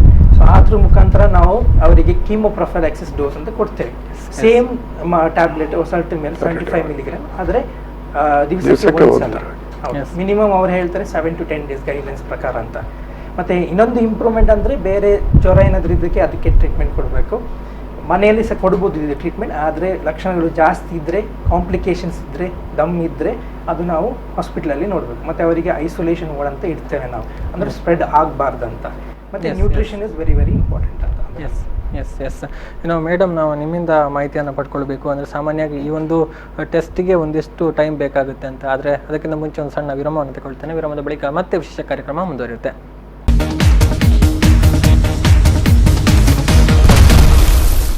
ವಿರಾಮದ ಬಳಿಕ ಮತ್ತೆ ಕಾಡಿದ H1N1 ವಿಶೇಷ ಕಾರ್ಯಕ್ರಮಕ್ಕೆ ಸ್ವಾಗತ. ನಾವು ವಿರಾಮಕ್ಕಿಂತ ಮುಂಚೆ ಮಾಹಿತಿಯನ್ನು ಪಡೆದುಕೊಳ್ತಾ ಇದ್ವಿ. ಮೇಡಮ್, ಈಗ ಇವರು ಹೇಳಿದ್ರು, ಇಂಥ ಒಂದು ಪೇಷಂಟ್ಗಳು ಬಂದ ಕೂಡಲೇ ಅಂದರೆ ನಮಗೆ ಸಂಶಯ ಇದ್ದರೆ ಕೂಡಲೇ ನಾವು ಅವರನ್ನು ಒಂದು ಲ್ಯಾಬ್ ಟೆಸ್ಟಿಗೆ ಕಳಿಸ್ತೀವಿ ಅನ್ನುವಂಥದ್ದು. ಈ ಸಾಮಾನ್ಯವಾಗಿ ಒಂದೊಂದು ರೋಗಗಳ ನಿರ್ಣಯಕ್ಕೆ ಕೆಲವೊಂದು ಅವಧಿ ಅಂತ ಇರ್ತದೆ, ಇಂತಿಷ್ಟು ಇದರಲ್ಲಿ ಒಂದು ಎಲ್ಲ ರಿಪೋರ್ಟ್ ನಮಗೆ ಸಿಗ್ತದೆ ಅನ್ನುವಂಥದ್ದು. ಇಂತಹ ಸಂದರ್ಭಗಳಲ್ಲಿ ಎಷ್ಟು ಟೈಮ್ ಬೇಕಾಗುತ್ತೆ ಅನ್ನುವಂಥದ್ದು, ಮತ್ತೆ ಅದರ ಪ್ರೊಸೀಜರ್ಗಳು ಹೇಗೆ ಅನ್ನುವಂಥದ್ದು ಮೇಡಮ್? ಈಗ ಇದು ಡಾಕ್ಟರ್ ನಿಖಿಲ್ ಹೇಳಿದ ಹಾಗೆ ಅವರು ಒಂದು ನೇಸಲ್ ಸ್ವಾಬ್ ಅಂತ ಕಳಿಸ್ತಾರೆ, ಅದರೊಟ್ಟಿಗೆ ಬೇರೆ ಟೆಸ್ಟ್ಗಳು ಸಹ ಅವರು ಕಳಿಸ್ತಾರೆ. ಆದ್ರೆ ನಮ್ಮ ಗವರ್ಮೆಂಟ್ ಆಫ್ ಇಂಡಿಯಾ ಪ್ರಕಾರ ಮಣಿಪಾಲ್ ವೈರಾಲಜಿ ಸೆಂಟರಿಗೆ ಈ ನಾವು ನೇಸಲ್ ಸ್ವಾಬ್ ಆಗಲಿ ಥ್ರೋಟ್ ಸ್ವಾಬ್ ಆಗಲಿ ಇಲ್ಲ ಕೆಲವೊಂದು ಪೇಷಂಟ್ ಇವರು ವೆಂಟಿಲೇಟರ್ ಅಲ್ಲಿ ಹಾಕಿದ್ರೆ ಅವರು ಟ್ರೇಕಿಯಲ್ ಆಸ್ಪಿರೇಟ್ ಅಂತ ಹೇಳ್ತಾರೆ, ಅದನ್ನು ಡಾಕ್ಟರ್ಗಳೇ ತೆಗೆದು ಸೀದಾ ಅದು ಒಂದು ವೈರಲ್ ಟ್ರಾನ್ಸ್ಪೋರ್ಟೇಷನ್ ಮೀಡಿಯಾ ಅಂತ ಅದರಲ್ಲಿ ಹಾಕಿ ಐಸ್ ಬಾಕ್ಸ್ ಅಲ್ಲಿ ನಾವು ಮಣಿಪಾಲಿಗೆ ಕಳಿಸ್ತೇವೆ. ಹಾಗೆ ಅದು ಒಂದು ಸಾಧಾರಣ ಅಲ್ಲಿ ತನಕ ಹೋಗಿ ಮತ್ತೆ ಅವರಿಗೆ ಒಂದು 48 ಗಂಟೆ ಆದ್ರೂ ಬೇಕು ಅವರಿಗೆ ಟೆಸ್ಟ್ ಮಾಡ್ಲಿಕ್ಕೆ. ಅದರಲ್ಲಿ PCR ಟೆಸ್ಟ್ ಅಂತ ಮಾಡ್ತಾರೆ. ಆ PCR ಟೆಸ್ಟ್ ಮಾಡ್ಲಿಕ್ಕೆ ಒಂದು 48 ಗಂಟೆ ಆದ್ರೂ ಆಗಿ ಮತ್ತೆ ಪುನಃ ರಿಪೋರ್ಟ್ ಈ ಕಡೆ ಬರ್ತದೆ. ಸಾಧಾರಣವಾಗಿ ಅವರು ಅದರ ಬಗ್ಗೆ ಆಲೋಚನೆ ಮಾಡಿ ಅದರ ಸ್ಯಾಂಪಲ್ ಅನ್ನೆಲ್ಲ ತೆಗೆದು ಮಣಿಪಾಲಿಗೆ ಹೋಗಿ ಬರುವಾಗ ನಮ್ಗೆ ಒಂದು ಸಾಧಾರಣ 3 ರಿಂದ 4 ದಿನ ಆಗ್ತದೆ ಟೆಸ್ಟಿಗೆ. ಆದ್ರೆ ಅವರು ಆ ಒಂದು ಮನಸ್ಸಲ್ಲಿ ಇಟ್ಕೊಂಡು ಸ್ಯಾಂಪಲ್ ಕಳಿಸಿದ ತಕ್ಷಣ ಅವರು ಅಸಲ್ಟೋಮೆಟಿಕ್ ಶುರು ಮಾಡಿರ್ತಾರೆ. ಅದರಿಂದ ಏನು ಪ್ರಾಬ್ಲಮ್ ಆಗುದಿಲ್ಲ. ನಮ್ಗೆ ಒಂದು ಡಯಾಗ್ನೋಸಿಸ್ ಯಾಕೆ ಬೇಕು ಅಂದ್ರೆ ಈ ಪೇಷಂಟ್ಗೆ ಇದು ಉಂಟು ಅಂತ ಹೇಳಿದ ಮೇಲೆ ಬೇರೆಯವರಿಗೆ ಹರಡದ ಹಾಗೆ ನಾವು ನೋಡ್ಕೊಳ್ಬೇಕಾಗ್ತದೆ. ಅದರಿಂದ ಒಂದು ಡಯಾಗ್ನೋಸಿಸ್ ಮಾಡುದು. ಆದ್ರೆ ಹೆಚ್ಚಾಗಿ ಯಾರು ಆತಂಕ ಪಡ್ಬೇಕಾಗಿಲ್ಲ. ಯಾರಿಗೆ ಈ ರೋಗದ ಲಕ್ಷಣಗಳುಂಟು ಎಲ್ಲರಿಗೂ ಟೆಸ್ಟ್ ಮಾಡುವ ಅಗತ್ಯ ಇಲ್ಲ. ಅವರಿಗೆ ಬಿ ಕ್ಯಾಟಗರಿ ಇಲ್ಲ ಸಿ ಕ್ಯಾಟಗರಿಗೆ ಬರುವ ಪೇಷಂಟ್ ಗಳಿಗೆ ಮಾತ್ರ ನಾವು ಈ ಟೆಸ್ಟ್ ಅನ್ನು ಮಾಡ್ತೇವೆ. ಎಲ್ಲರಿಗೂ ಟೆಸ್ಟ್ ಮಾಡುವ ಅಗತ್ಯ ಇಲ್ಲ. ಅಂದ್ರೆ ನಮ್ಗೆ ಪ್ರತಿ ವರ್ಷ ಏನಾಗ್ತದೆ ಅಂದ್ರೆ H1N1 ಈ ಜಾಗದಲ್ಲಿ ಪ್ರದೇಶದಲ್ಲಿ ಉಂಟು ಅಂತ ಹೇಳಿದ ತಕ್ಷಣ ಎಲ್ಲರೂ ಆತಂಕಕ್ಕೆ ಒಳಗಾಗುವಂತ ಎಲ್ಲರೂ ಬರ್ತಾರೆ. ಖಂಡಿತವಾಗ್ಲೂ ಸಾಮಾನ್ಯ ನಮಗೆ ಗವರ್ಮೆಂಟ್ ಅಲ್ಲಿ ಅದೇ ದೊಡ್ಡ ಇಶ್ಯೂ. ಕಷ್ಟ ಆಗ್ತದೆ. ಯಾಕೆ ಅಂತ ಹೇಳಿದ್ರೆ ಆರೋಗ್ಯವಂತರು ಬರ್ತಾರೆ, ಆರೋಗ್ಯದವರಿಗಿಂತಲೂ ಆರೋಗ್ಯವಂತರಿಗೆ ಆತಂಕ ಜಾಸ್ತಿ, ಅವರೇ ಬರ್ತಾರೆ, ರಿಸೋರ್ಸ್ ಕಮ್ಮಿ ಆಗತ್ತೆ. ಪ್ರಾಥಮಿಕ ಇದರಲ್ಲಿ ಕೇಂದ್ರಕ್ಕೆ ಇಲ್ಲ ನಿಮ್ಮ ಡಾಕ್ಟರ್ಗಳ ಹತ್ರ ನೋಡಿ ಅವರಿಗೆ ಅದು ಅಗತ್ಯ ಉಂಟು ಅಂತ ಹೇಳಿದ್ರೆ ಅವರೇ ಬರೆದು ಕೊಡ್ತವರನ್ನು ಮಾತ್ರ ಪರೀಕ್ಷೆ ಮಾಡಬೇಕು. ಎಲ್ಲರಿಗೂ ಅದರ ಅಗತ್ಯ ಇಲ್ಲ. ಹಾಗೆ ಅದು ನಿಮ್ಮ ಡಾಕ್ಟರ್ ಹತ್ರ ಮಾತಾಡಿ ನೋಡಿ ಮತ್ತೆ ಆ ಟೆಸ್ಟ್ ಗಳಿಗೆ ಕಳಿಸುದು. ಆದ್ರೆ ಒಂದು 4 ದಿನ ಆದ್ರೂ ಆಗ್ತದೆ ಆ ಟೆಸ್ಟ್ ರಿಪೋರ್ಟ್ ಸಿಗ್ಲಿಕ್ಕೆ. ಅಂದ್ರೆ ಈಗ ರಿಪೋರ್ಟ್ ಸಿಗ್ಲಿಕ್ಕೆ 4 ದಿನಗಳು ಬೇಕಾಗುತ್ತೆ ಅನ್ನೋದು. ಆ ಅವಧಿಯಲ್ಲಿ ಟ್ರೀಟ್ಮೆಂಟ್ ಅಂತೂ ಶುರು ಆಗಿರ್ತದೆ ಅನ್ನುವಂಥದ್ದು ವೈದ್ಯರು ಶುರು ಮಾಡಿರ್ತಾರೆ. ಅಂದ್ರೆ ಅದನ್ನ ಯಾವ ಆಧಾರದಲ್ಲಿ ಕೊಡ್ತಾರೆ ಅಂದ್ರೆ ಆ ಒಂದು ಸಂಶಯದ ಮೇಲೆ, ಸಿಂಪ್ಟಮ್ಸ್ ಮತ್ತು ಆ ಏರಿಯಾದ ಮೇಲೆ. ಈಗ ಆ ಏರಿಯಾದಿಂದ ಬಂದಿದ್ದಾನೆ, ಕಾಂಟ್ಯಾಕ್ಟ್ ಇರ್ಬೋದು, ಅಥವಾ ಆತನು ಹಾಗೆ ಹೇಳಿದ BC ಅಲ್ಲಿ ಇರ್ಬೋದು, ವಿದ್ ಅದರ ಒಟ್ಟಿಗೆ ಮೇಲೆ ಹೇಳಿದ ಲಕ್ಷಣಗಳಿರ್ತವೆ. ಅವರಿಗೆ ಕಾಯ್ಲಿಕ್ಕಿಲ್ಲ, ಟ್ಯಾಮಿಫ್ಲೂ ಸ್ಟಾರ್ಟ್ ಮಾಡ್ಬೇಕಾಗತ್ತೆ. ಈಗ ಟ್ಯಾಮಿಫ್ಲೂ ಸ್ಟಾರ್ಟ್ ಮಾಡೋದಕ್ಕೂ ಮೇಡಮ್ ಹೇಳಿದ್ರು, ಸರ್ ಕೂಡ ಹೇಳಿದ್ರು, ಟ್ಯಾಮಿಫ್ಲೂ ಸ್ಟಾರ್ಟ್ ಮಾಡಿದ್ರು ಕನ್ಫರ್ಮೇಶನ್ಗೂ ಕನೆಕ್ಷನ್ ಇಲ್ಲ. ಟ್ಯಾಮಿಫ್ಲೂ ನಮ್ಮ ಸಿಂಪ್ಟಮ್ಯಾಟಿಕಲಿ ಯಾವಾಗ ವೈದ್ಯರಿಗೆ ಕಾಣುತ್ತೆ ಇದು ಆಗಿರ್ಬಹುದು, H1N1 ಆಗಿರ್ಬೋದು, ಕೂಡಲೇ ಸ್ಟಾರ್ಟ್ ಮಾಡ್ತಾರೆ. ನಮಗೆ ವೈರಾಲಜಿಯಿಂದ ರಿಪೋರ್ಟ್ ಯಾಕೆ ಬೇಕು ಅಂತ ಹೇಳಿದ್ರೆ ಉಳಿದವರ ಬಗ್ಗೆ ನಾವು ಜಾಗ್ರತೆ ವಹಿಸ್ಬೇಕಾಗ್ತದೆ. ಹತ್ತಿರದ ಮನೆಯವರಾಗಿರ್ಬೋದು, ಆ ಮನೆಯವರಾಗಿರ್ಬೋದು, ಅಥವಾ ಆ ಮಗು ಟ್ರಾವೆಲ್ ಮಾಡಿರ್ಬೋದು, ಅಥವಾ ಆ ತಾಯಿ ಬೇರೆ ಕಡೆ ಹೋಗಿರ್ಬೋದು, ಜನರಲ್ ವಾರ್ಡ್ ಅಲ್ಲಿ ಮಲಗಿರ್ಬೋದು. ಆಗ ಉಳಿದ ರೋಗಗಳಿಗೆ ಸಾಮಾನ್ಯರಿಗೆ ಹರಡುವ ಸಾಧ್ಯತೆ ಇರ್ತದೆ. ಸೊ ಅವರನ್ನು ಸುರಕ್ಷಿತವಾಗಿ ಇಡ್ಬೇಕಾದ್ರೆ ನಮ್ಗೆ ಯಾರಲ್ಲಿ ಖಚಿತವಾಗಿ ಇದೆ ಅಂತ ಗೊತ್ತಾಗ್ಬೇಕು. ಒಬ್ರನ್ನು ರೋಗ ಇದೆ ಅಂತ ಹೇಳ್ಬೇಕಾದ್ರೆ ನಮಗೆ ಅದರಲ್ಲಿ ಖಚಿತತೆ ಬೇಕಲ್ವಾ? ಇನ್ನು ಡಾಕ್ಟರ್ ರಾಮಕೃಷ್ಣ ರಾವ್ ಅವ್ರ ಕೇಳೋದಿದ್ರೆ ನಾನು ಏನು ಅಂತ ಹೇಳಿದ್ರೆ, ಕಳೆದ ವರ್ಷ ಕಾಣಿಸಿಕೊಂಡಿತ್ತು ಬಟ್ ಸ್ವಲ್ಪ ಸಮಯದ ನಂತರ ಕಡಿಮೆ ಆಗಿತ್ತು ಅನ್ನೊಂದು ಈ ಬಗ್ಗೆ ಒಂದು ಮಾತುಗಳು ಏನು ಕೇಳಿ ಬರ್ತಾ ಇರಲಿಲ್ಲ. ಇದೀಗ ಮತ್ತೆ ಆರಂಭ ಆಗಿರುವಂತದ್ದು. ಅಂದ್ರೆ ಏನು ಇದಕ್ಕೆ ಮಳೆಗೂ ಇದಕ್ಕೂ ಏನಾದ್ರು ಸಂಬಂಧ ಇರಬಹುದಾ? ಇದು ಕ್ಲೈಮ್ಯಾಟಿಕ್ ಕಂಡೀಷನ್ ಕೂಡ ವಿಂಟರ್ ಅಂತ ನಾನು ಹೇಳಿದ್ದೆ. Virus grow more and multiply during winter.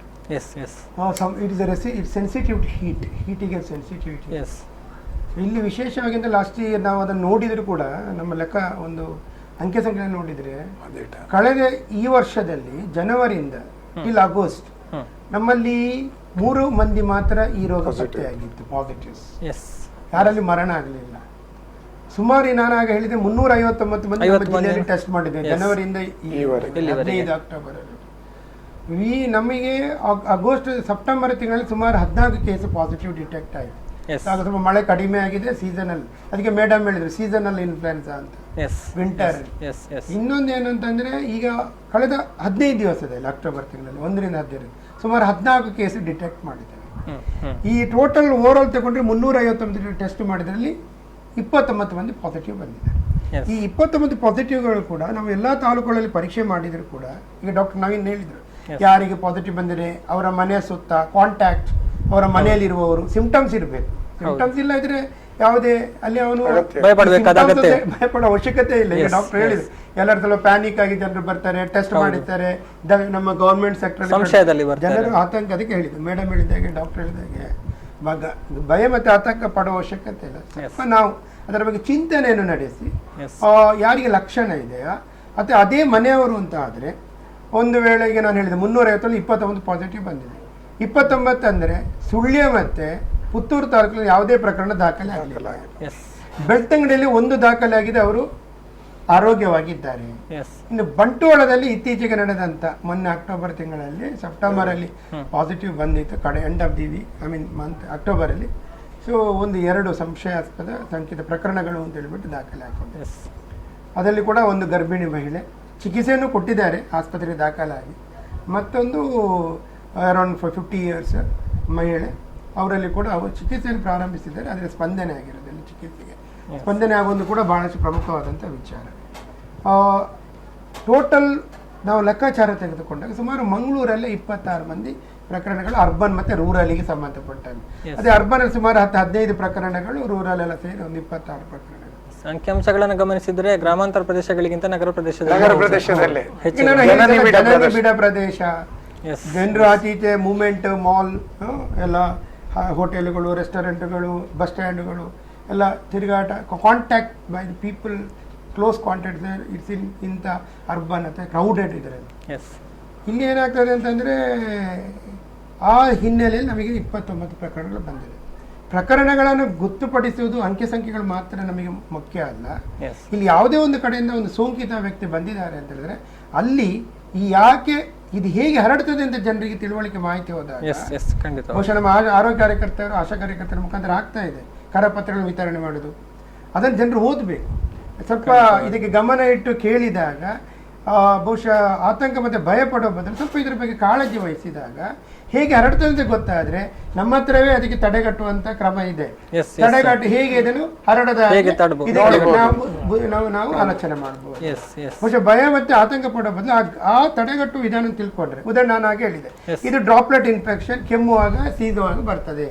ಆಗ ಸಿಂಪಲ್ ಆಗಿ ಒಬ್ಬ ವ್ಯಕ್ತಿ ಹೆಚ್ಚು ಇರ್ಲಿ ಇಲ್ಲದೆ ಇರಲಿ, ಅವ ಕೆಮ್ಮುವಾಗ ಸೀನುವಾಗ ಒಂದು ಕರವಸ್ತ್ರವನ್ನು ಹೀಗೆ ಇಟ್ಕೊಂಡು ಮುಖಕ್ಕೆ ಅಡ್ಡ ಇಟ್ಟುಕೊಂಡ್ರೆ ಸಾಕು. ಸೊ ದಟ್ ಆ ಸೋಂಕು ಏನು, ಆ ಸೋಂಕಿತ ವೈರಸ್ H3 8 ಇರ್ಬೋದು, H1N1 ಇರ್ಬೋದು, ಇಂಥದ್ದು ಯಾವುದೇ ಪ್ರಭೇದಗಳಿರ್ಬೋದು, ಅದು ಗಾಳಿಯನ್ನು ಸೇರ್ಲಿಕ್ಕೆ ನಮ್ಮ ಹ್ಯಾಂಡ್ ಹೊಡ್ಕೊಳ್ತದೆ.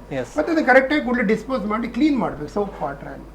ಜೊತೆಗೆ ಅವ್ರ ಕರವಸ್ತ್ರವೇ ಇಲ್ಲ, ನಾವು ಮಾತಾಡ್ತೇವೆ ಟಿಶ್ಯೂ ಪೇಪರ್, ಯಾರೇ ಬಹಳಷ್ಟು ಮಂದಿ ಇಲ್ಲಿ ಇರುವುದಿಲ್ಲ. ಆದರೆ ಪ್ರಮುಖವಾಗಿ ನಾವು ಒಂದು ಸಿಂಪಲ್ ಆಗಿ ನಾವು ಕೆಮ್ಮುವಾಗ ಒಂದು ನಮ್ಮ ಕೈಯನ್ನು ಹೀಗೆ ಅಡ್ಡ ಇಟ್ಟುಕೊಂಡ್ರು ಸಾಕು, ಆ ತುಂತುರು ಹನಿಗಳ ವೈರಸ್ಗಳು ನಮ್ಮ ಇನ್ನೊಬ್ಬರಿಗೆ ಗಾಳಿಯಲ್ಲಿ ಹರಡುವ ಸಾಧ್ಯತೆ ಇಲ್ಲ. ಆಗ that it self is A protection for others. ಅದನ್ನು ಎಲ್ಲರೂ ತಿಳ್ಕೊಳ್ಬೇಕು. ಒಂದು ವಿಚಾರ, ಇದು ನನ್ನ ಮನೆಯಲ್ಲಿ ನನಗೆ ಸೋಂಕಿತರಾಗಿದ್ದರೆ ಅಥವಾ ಒಬ್ಬ ವ್ಯಕ್ತಿ ಸೋಂಕಿತ ಆಗಿದ್ದರೆ ಇನ್ನೊಬ್ಬರಿಗೆ ಹರಡದಾಗಿ ಒಂದು ಸುಲಭ ಉಪಾಯ, ಒಂದು ವಿಚಾರ. ಎರಡನೇದು, ಮನೆಯಲ್ಲಿರುವ ಏನು ಕಿಟಕಿ ಬಾಗಿಲೆಲ್ಲ ತೆರೆದಿಡಬೇಕು, ಒಳ್ಳೆ ವೆಂಟಿಲೇಷನ್ ಎಲ್ಲ ಇರಬೇಕು. ಸಾಮಾನ್ಯ ಜ್ವರದಾಗಿ ಇದ್ರೂ ಕೂಡ ಒಳ್ಳೆ ಆರೈಕೆ ಮಾಡ್ಕೊಂಡ್ಬಿಟ್ಟು ಒಳ್ಳೆ ಆಹಾರ ಪದಾರ್ಥಗಳನ್ನು ಸರ್ ಹೇಳಿದ್ರೆ ಈಗ ನ್ಯೂಟ್ರಿಷನ್, ಪೌಷ್ಟಿಕ ಒಳ್ಳೆ ಆಹಾರ ಸೇವಿಸಿಕೊಂಡು ಹೆಚ್ಚು ನೀರಿನ ಅಂಶವನ್ನು ದ್ರವ ಪದಾರ್ಥಗಳನ್ನು ಸೇರಿಸಿಕೊಂಡು ನಾವು ಕೊಡುವಂಥ ಏನು ಜ್ವರದ ಮಾತ್ರೆ ಪ್ಯಾರಾಸಿಟಮಾಲ್ ಅಂತ ಸಾಮಾನ್ಯ ಎಲ್ರಿಗೂ ಗೊತ್ತಿರುವಂಥ ವಿಚಾರ, ಇದನ್ನು ತೆಗೆದುಕೊಂಡ್ರೆ ಸಾಮಾನ್ಯ ಶಮನ ಆಗ್ತದೆ. ಅದರ ಒಂದು ಡಾಕ್ಟರ್ ಹೇಳಿದ್ರು ಈಗ ಹೇಗೆ ಅಂತಂದರೆ, ನಾನು ಕೂಡ ಹೇಳಿದೆ, ತುಂತುರು ಹನಿಗಳ ಮುಖಾಂತರ ನಾವು ಓಪನ್ ಪ್ಲೇಸಸ್ ಅಲ್ಲಿ ಅಲ್ಲಲ್ಲಿ ಉಗುಳುವುದು ಸರಿಯಲ್ಲ, ಅಥವಾ ಇದು ಬಹಳಷ್ಟು ಪ್ರಮುಖವಾದ ಪರಿಸರವನ್ನು ಕೂಡ ಸ್ವಚ್ಛತೆಯನ್ನು ಕಾಪಾಡುವಂತ ವಿಚಾರ ಇಲ್ಲಿ ಬರ್ತದೆ. ಅದೇ ರೀತಿಯಲ್ಲಿ ನಾವು ಒಂದು ವೇಳೆ ನಮ್ಮ ಬಟ್ಟೆ ಅದಿದನ್ನು ಕೂಡ ಶುಭ್ರವಾಗಿ ಇಟ್ಟುಕೊಳ್ಳುವಂಥದ್ದು ಕೂಡ ಮುಖ್ಯ. ಮತ್ತೆ ಇನ್ನೊಂದು ನಾನು ಹೇಳಲಿಕ್ಕೆ ಏನು ಇಷ್ಟಪಡ್ತಾ ಇದ್ದೇನೆ ಅಂತಂದ್ರೆ, ಈ ಎಲ್ಲ ಭಯ ಅಥವಾ ಗಾಬರಿ ಆಗುವ ಬದಲು ಯಾರೇ ಸೋಂಕಿತ ವ್ಯಕ್ತಿ ಇದ್ರೂ ಕೂಡ, ನಮ್ಮ ಇನ್ ಅಂಡ್ ಅರೌಂಡ್ ಇದ್ರೂ ಕೂಡ, ಯಾರಿಗೆ ಅದೇ ಲಕ್ಷಣ ಕಂಡು ಬಂತ, ಅದು ಬೇರೆ H1N1 ಆಗದೇ ಇರ್ಬೋದು, ಅದು H1N1 ಸಂಶಯ ಅಂತ ಆದರೆ ಮೇಡಮ್ ಈಗ ಹೇಳಿದ್ರೆ, ನಾವು BC ಅಂತ ಅಂದರೆ high degree of fever, 103 104 degree. ನಾವು ಕೊಟ್ಟ ಪ್ಯಾರಾಸಿಟಮಾಲ್ ಕೂಡ ಸರಿಯಾಗಿ ರೆಸ್ಪಾಂಡ್ ಆಗ್ತಾ ಇಲ್ಲ, ಜ್ವರ ಬಿಡ್ತಾ ಇಲ್ಲ, ಅತಿಯಾದ ಜ್ವರ, ಅತಿಯಾದ ತಲೆನೋವು, ಬಹಳಷ್ಟು ನೋವು, ಎಲ್ಲಿ ಗಂಟಲು ಕೆರೆತ ನೋವು ಅಂತಿದ್ರೆ we can start treatment anti flu. After all test ಆದ ನಂತರ ರಿಪೋರ್ಟ್ ಬಂದ ನಂತರ ಕೂಡ ನಾವು ಸ್ಟಾರ್ಟ್ ಮಾಡೋದು ಅದೇ ಔಷಧಿ. ಆದರೆ ಮೇಡಮ್ ಹೇಳಿದ್ರು, ವ್ಯಕ್ತಿಗೆ ಆ ಕಾಯಿಲೆ ಇತ್ತಾ ಇಲ್ವ ಅಂತ ಹೇಳುವಂಥ ಪ್ರಾಮುಖ್ಯತೆ ಏನಂತಂದರೆ, ಬೇರೆಯವರಿಗೆ ಹರಡದಾಗೆ ಪಬ್ಲಿಕ್ ಹೆಲ್ತ್ ಇಶ್ಯೂ ಬೇರೆಯವರಿಗೆ ಹರಡದೆ ಕಾಪಾಡಲಿಕ್ಕೆ ಅದು ತಿಳಿಯುವಂಥದ್ದು. ಇವನ್ ಅದರ್ವೈಸ್ ಅದು ಪಾಸಿಟಿವ್ ಬರಲಿ ನೆಗೆಟಿವ್ ಬರಲಿ Tamiflu will act on against virus. It is very nicely ಆಗ್ತದೆ. ಡಾಕ್ಟರ್ ಈಗ ನವೀನ್ ಚಂದ್ರ ಅವರೇ ಹೇಳಿದ್ರು, ಇದೆಲ್ಲ ನಮ್ಮ ಸರ್ಕಾರಿ ಆಸ್ಪತ್ರೆಗಳಲ್ಲಿ ಸಿಗ್ತಾ ಇದೆ, ಉಚಿತವಾಗಿ ಸಿಗ್ತದೆ. ಯಾರಾದ್ರೂ ಖಾಸಗಿಯಲ್ಲಿ ಚಿಕಿತ್ಸೆ ಪಡ್ಕೊಂಡು ಕೂಡ ಆಂಟಿ ಫ್ಲೂ ಅಂತ ಹೇಳುವಂಥ ಔಷಧಿ ನಮ್ಮ ಸರ್ಕಾರದ ಮಟ್ಟದಲ್ಲಿ ಕೂಡ ನಾವು ದೊರೆಯುವಂಥ ಕೆಲಸ ಮಾಡ್ಲಿಕ್ಕೆ ಆಗ್ತದೆ. ಈಗಾಗಲೇ ನಮ್ಮ ಸರ್ಕಾರಿ ಆಸ್ಪತ್ರೆಗಳ ಎಲ್ಲ ಆಸ್ಪತ್ರೆ ಸಂಸ್ಥೆಗಳಿಗೆ ಒಂದು ಸ್ಟ್ರಿಕ್ಟ್ ಇನ್ಸ್ಟ್ರಕ್ಷನ್ಸ್ ಕೂಡ ಹೋಗಿದೆ. ವಿಶೇಷವಾಗಿ ಇದರ ಬಗ್ಗೆ ಸರ್ವೆಲೆನ್ಸ್ ಅಥವಾ ಕಣ್ಗಾವಲು ಕ್ರಮವನ್ನು ಕೈಗೊಳ್ಳಬೇಕು. ಮಾತ್ರ ಅಲ್ಲದೆ ಯಾರೇ ಇದಕ್ಕೆ ಔಷಧಿ ಕೇಳಿದಾಗ ನಮ್ಮ ಆಸ್ಪತ್ರೆಗಳಿಂದ ಕೊಡುವಂಥ ಕೆಲಸ ಆಗಬೇಕು ಅಂತ ಹೇಳುವಂಥ ಒಂದು ಮಾಹಿತಿ ಅಥವಾ ಡೈರೆಕ್ಷನ್ಸ್ ಹೋಗಿದೆ. ಎಸ್, ನಾನು ಇನ್ನಷ್ಟು ಮಾಹಿತಿಯನ್ನು ಪಡ್ಕೊಳ್ಬೇಕು. ಆದರೆ ಅದಕ್ಕಿಂತ ಮುಂಚೆ ಒಂದು ವಿರಾಮದ ಬಳಿಕ ಮತ್ತೆ ವಿಶೇಷ ಕಾರ್ಯಕ್ರಮ ಮುಂದುವರಿಯುತ್ತೆ.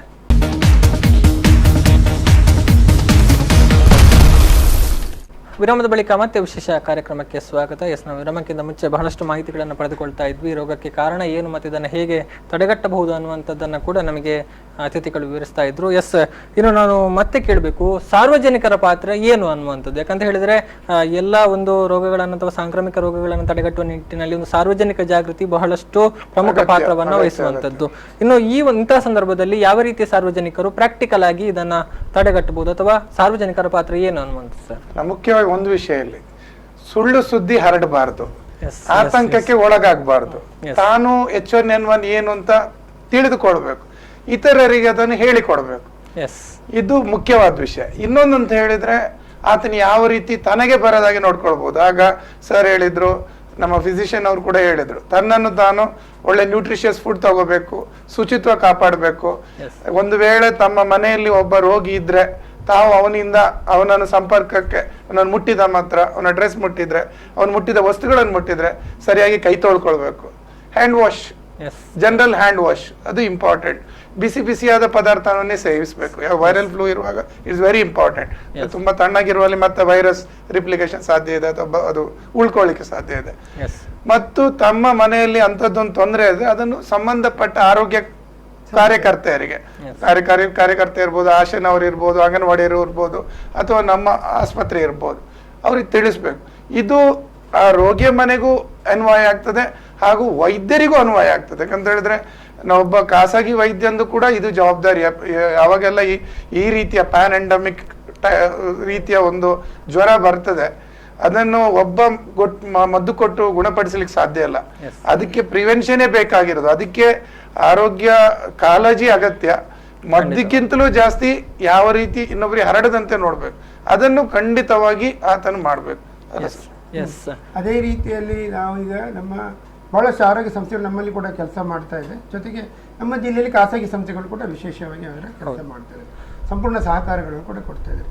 ನನ್ನ ಕೋರಿಕೆ ಎಲ್ಲ ವೈದ್ಯರಲ್ಲಿ ಖಾಸಗಿಯಲ್ಲಿ ಕೂಡ ಸೇರಿ ಹೇಳಿಕೆ ವಿಶೇಷವಾದಂಥ ಮನವಿ ಅಥವಾ ವಿನಂತಿ ಏನಂತಂದರೆ, ಯಾವುದೇ ಶಂಕಿತ ಪ್ರಕರಣಗಳು ತಮ್ಮ ಗಮನಕ್ಕೆ ಬಂದಾಗ, ಯಾವುದೇ ಕಾಯಿಲೆ ಇರ್ಬೋದು, ಇವತ್ತು H1N1 ಇರ್ಬೋದು, ನಾಳೆ ಇನ್ನೊಂದು ವೈರಲ್ ಫೀವರ್ ಇರ್ಬೋದು, ಅಥವಾ ನಾವು ಅಲ್ಲಲ್ಲಿ ಒಮ್ಮೊಮ್ಮೆ ಕಾಣುವಂಥ ಇಲಿ ಜ್ವರಗಳಿರ್ಬೋದು, ಅಥವಾ ಮಲೇರಿಯಾ ಇರ್ಬೋದು, ಇದು ಒಟ್ಟಾರೆ ನಾವೆಲ್ಲ ಸೇರಿ ಇದನ್ನು ನಿಯಂತ್ರಣಕ್ಕೆ ತರುವಂತ ಕೆಲಸ ಆಗಬೇಕು. ಇದು ಯಾವುದೇ ಕಾಯಿಲೆಗೆ ಇದು ಖಾಸಗಿ ಕಾಯಿಲೆ, ಸರ್ಕಾರಿ ಕಾಯಿಲೆ ಇಲ್ಲ, ಎಲ್ಲರ ಒಟ್ಟು ಉದ್ದೇಶ ಇರುವಂತದ್ದು ಸಂಪೂರ್ಣವಾಗಿ ನಿಯಂತ್ರಣ ಮಾಡಿ, ಎಲ್ಲರೂ ಸೇರಿ ಇದನ್ನು ನಿಯಂತ್ರಣೆ ಮಾಡಿ. ಡಾಕ್ಟರ್ ಹೇಳಿದ್ರು, ಒಮ್ಮೆ ಯಾವುದೋ ಒಂದು ಕಾಯಿಲೆ, ಹರಡದ ಕಾಯಿಲೆ ಏನಾದ್ರೆ ಆ ರೋಗಿ ಮತ್ತೆ ವೈದ್ಯರ ಒಂದು ಸಂಬಂಧದಿಂದ ಚಿಕಿತ್ಸೆ ಮಾಡಿ ಸಲಹೆ ಅಥವಾ ಸೂಚನೆಗಳನ್ನು ಪಡ್ಕೊಂಡು ಪ್ರಿಸ್ಕ್ರಿಪ್ಷನ್ ತಗೊಂಡು ಔಷಧಗಳನ್ನು ನಿಯಂತ್ರಣ ತರಬಹುದು.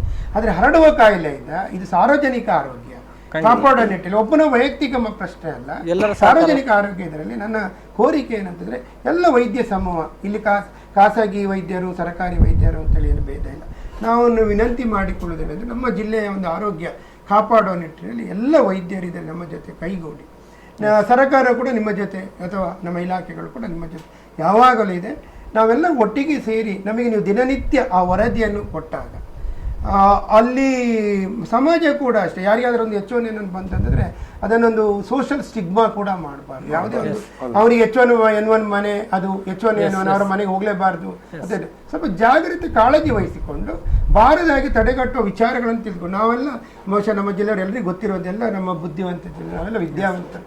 ಹಾಗಿರುವಾಗ ಇದರ ಬಗ್ಗೆ ನಾವೆಲ್ಲ ಸೇರಿ, ಸಮಾಜದ ಸೇರಿ, ವೈದ್ಯರು ಸೇರಿ ಇದನ್ನು ತಡೆಗಟ್ಟುವ ನಿಟ್ಟಿನಲ್ಲಿ ಅಂಕಿಅಂಶಗಳು ಬೆಳಕಿಗೆ ಬಂದಾಗ, ಮತ್ತು ಎಲ್ಲೆಲ್ಲಿ ಈ ಕಾಯಿಲೆಯ ಒಂದು ವಿಚಾರ ಇದೆ ಅದು ಬೇರೆ ಕಡೆಗಿನ ಹರಡದಾಗಿ ಹಬ್ಬದಾಗಿ ಎಲ್ಲರೂ ಪ್ರಯತ್ನ ಪಟ್ಟಾಗ ಖಂಡಿತವಾಗಿ ಇದನ್ನು ಜಿಲ್ಲೆ ನಿಯಂತ್ರಣದಲ್ಲಿ ಸಾಧ್ಯತೆ ಇದೆ. ನಾನು ಹೇಳಲಿಕ್ಕೆ ಇಷ್ಟಪಡ್ತೀನಿ. ಎಸ್ ಡಾಕ್ಟರ್, ನೀವೇನು ಹೇಳ್ತೀರಿ? ನಾನೇನು ಹೇಳಬೇಕಿದ್ರೆ ಇಷ್ಟು ಅವೇರ್ನೆಸ್ ಇರುವಾಗ ಮತ್ತೆ ಸರ್ ಹೇಳಿದಾಗೆ ಇಷ್ಟು ಫೆಸಿಲಿಟಿ ಎಲ್ಲ ಇರುವಾಗ ನಾವು ಏನು ನೋಡ್ತೇವೆ ಅಂದರೆ ಯಾರಿಗಾದ್ರೂ ಜ್ವರ ಏನಾದರೂ ಇದ್ದರೂ ಅವ್ರು ಸ್ವಲ್ಪ ಕೇರ್ಲೆಸ್ ಮಾಡ್ತಾರೆ ಕೆಲವು ಪ್ರಕಾರದಲ್ಲಿ. ಅಂದ್ರೆ 2-3 ದಿವಸ ಜ್ವರ ಇದ್ರು ಅವ್ರು ಹೇಳ್ತಾರೆ ಇಲ್ಲ ಇದು ಮಾಮೂಲಿ ಜ್ವರ ಇರ್ಬೋದು ಅಂತ, ಪರವಾಗಿಲ್ಲ ನಾನು ಮನೆಯಲ್ಲಿ ಇರ್ತೇನೆ. ಸೊ ಅವರು ಹಾಗೆ ಕೇರ್ಲೆಸ್ ಮಾಡುವಾಗ ಅದು ಕಂಡೀಷನ್ ಯಾವುದಾದ್ರೂ ಹಾಗೆ H1N1 ಬೇರೆ ಯಾವುದಾದ್ರೂ ಕಾಯಿಲೆ ಆಗಲಿ ಅದು ಜಾಸ್ತಿ ಆಗ್ತದೆ, ಕಾಂಪ್ಲಿಕೇಟೆಡ್ ಸ್ಟೇಜಿಗೆ ಹೋಗ್ತದೆ. ಆವಾಗ ಅವರು ನಮಗೆ ಚಿಕಿತ್ಸೆ ಬರುವಾಗ ಸ್ವಲ್ಪ ಲೇಟ್ ಆಗ್ತದೆ, ಆದರೆ ಟ್ರೀಟ್ಮೆಂಟ್ಗೆ ಸ್ವಲ್ಪ ಕಷ್ಟ ಆಗ್ತದೆ. ಸೊ ಆವಾಗ ನಮಗೆ ಟ್ರೀಟ್ಮೆಂಟ್ ಮಾಡೋದು ಕಷ್ಟ. ಸೊ ನಂದು ಏನು ರಿಕ್ವೆಸ್ಟ್ ಅಂದರೆ ಅವರು ಇದ್ದರು ಇಲ್ಲದ್ರೆ ಮನೆಯವರು ಇದ್ದರು ಯಾರಿಗಾದರೂ ಜ್ವರ ಏನಾದರೂ ಜಾಸ್ತಿ ಆಗ್ತಿದ್ರೆ ಇಲ್ಲದ್ರೆ ಯಾವುದಾದ್ರೂ ಕಂಡೀಷನ್ ಯಾವುದಾದ್ರೂ ಕಾಯಿಲೆ ಜಾಸ್ತಿ ಇದ್ದ ಹಾಗೆ ಸಸ್ಪಿಷನ್ಸ್ ಇದ್ದರೆ ಇಲ್ಲದ್ರೆ ನೋಡ್ತಾ ಇದ್ದಾರೆ ಇಲ್ಲ ಇದು ಜಾಸ್ತಿ ಆಗ್ತಿದೆ ನಾವು ಡಾಕ್ಟರ್ ನೋಡಬೇಕಂತ ಇದ್ದರೆ ತಕ್ಷಣ ಬರಬೇಕು ಆಸ್ಪತ್ರೆಗೆ, ಇಲ್ಲದ್ರೆ ಡಾಕ್ಟ್ರನ್ನು ಕಂಡುಹಿಡಬೇಕು ನೋಡಬೇಕು. ಆವಾಗ ನಾವು ಬೇಗ ಡಯಾಗ್ನೋಸ್ ಮಾಡಿದರೆ ಬೇಗ ಚಿಕಿತ್ಸೆ ಕೊಟ್ಟರೆ ಮತ್ತೆ ಇಂಪ್ರೂವ್ಮೆಂಟ್ ಬೇಗ ಆಗ್ತದೆ, ಮತ್ತೆ ಕಾಂಪ್ಲಿಕೇಟೆಡ್ ಆಗೋದಿಲ್ಲ ಅಷ್ಟೇ. ಎಸ್, ನಾನು ಇಲ್ಲಿ ಇನ್ನೊಂದು ಪ್ರಶ್ನೆಯನ್ನ ಕೇಳಬೇಕಾಗ್ತದೆ. ಏನು ಅಂತ ಹೇಳಿದ್ರೆ, ಸಾಮಾನ್ಯವಾಗಿ ಈಗ ಚಿಕಿತ್ಸೆಯನ್ನು ಆರಂಭಿಸಿದ ಕ್ಷಣದಿಂದ ಎಷ್ಟು ಸಮಯ ಬೇಕಾಗ್ತದೆ ಅನ್ನುವಂಥದ್ದು ಈ ಒಂದು ಶಂಕಿತ ಪ್ರಕರಣಗಳಿಗೆ ಟ್ರೀಟ್ಮೆಂಟ್ ಇರೋದು 5 ದಿವಸ, ಆದ್ರೆ ಐಸೋಲೇಷನ್ 14 ದಿವಸ. ಎರಡು ವಿಷಯ ಇರ್ತದೆ. 5 ದಿವಸದ ರೋಗ ಚಿಕಿತ್ಸೆ, ಆದರೆ ಆತನು ಸಿಂಪ್ಟಮ್ ಸ್ಟಾರ್ಟ್ ಆದ ನಂತರ 14 ದಿವಸದವರೆಗೆ ಆತನ ಇನ್ನೊಬ್ಬರಿಗೆ ಹರಡುವ ಸಾಧ್ಯತೆ ಇರೋ ಕಾರಣ WHO ಏನ್ ಹೇಳ್ತದೆ ಅಂತ ಹೇಳಿದ್ರೆ 14 ದಿವಸ ಐಸೋಲೇಷನ್ ಇರಬೇಕು ಅಂತ. ಐಸೋಲೇಷನ್ ಅಂತ ಹೇಳಿ ತಾನು ತನ್ನನ್ನು ಇನ್ನೊಬ್ಬರಿಗೆ ಹರಡದಾಗೆ ಇರುವುದು ಅಷ್ಟೇ. ಐಸೋಲೇಷನ್ ಅಂತ ಹೇಳಿದ್ರೆ ಜೈಲ್ ಸೆಲ್ ಅಲ್ಲಿ ಹಾಕುತ್ತಲ್ಲ, ಅಷ್ಟು ದಿವಸ ಒಂದು ಜಾಗ್ರತೆ ಇರಬೇಕು. ಉದಾಹರಣೆಗೆ ಮಕ್ಕಳಿಗೆ ಕೂಡ ಇನ್ಫೆಕ್ಷನ್ ಆದಾಗ ಕೂಡಲೇ ಆಸ್ಪತ್ರೆ ಬಂದ ಕೂಡಲೇ ನೆಕ್ಸ್ಟ್ ಡೇ ಶಾಲೆಗೆ ಕಾಲೇಜಿಗೆ ಕಳಿಸೋದಲ್ಲ, 1 ವಾರ 4 ದಿವಸ ರೆಸ್ಟ್ ಬೇಕು. ವೈರಲ್ ಫೀವರ್ ಅಲ್ಲಿ ಪ್ರಮುಖವಾಗಿ ಬೇಕಾದ ವಿಶ್ರಾಂತಿ ಮತ್ತು ದ್ರವ ಪದಾರ್ಥದ ಸಾಕಷ್ಟು ಹೈಡ್ರೇಟ್ ಮಾಡಬೇಕು ಅಂತ ಹೇಳ್ತಾರೆ. ಮತ್ತೆ ಕೆಲವು ಸರ್ತಿ ಮರಣ ಆಗ್ಬಾರ್ದು ಅಂತ ಹೇಳಿಲ್ಲ, ಕೆಲವು ರೆಸ್ಪಿರೇಟರಿ ಕಾಂಪ್ಲಿಕೇಶನ್ಸ್, ನ್ಯೂರಲಾಜಿಕಲ್ ಕಾಂಪ್ಲಿಕೇಶನ್ ಇಂಥದ್ರಲ್ಲೆಲ್ಲ ಮರಣ ಆಗ್ತದೆ. ಆಗ್ಬಾರ್ದು ಅಂತೇಳಿ ಸಂಪೂರ್ಣ ತಳ್ಳಿ ಹಾಕ್ಲಿಕ್ಕೆ ಆಗುತ್ತೆ.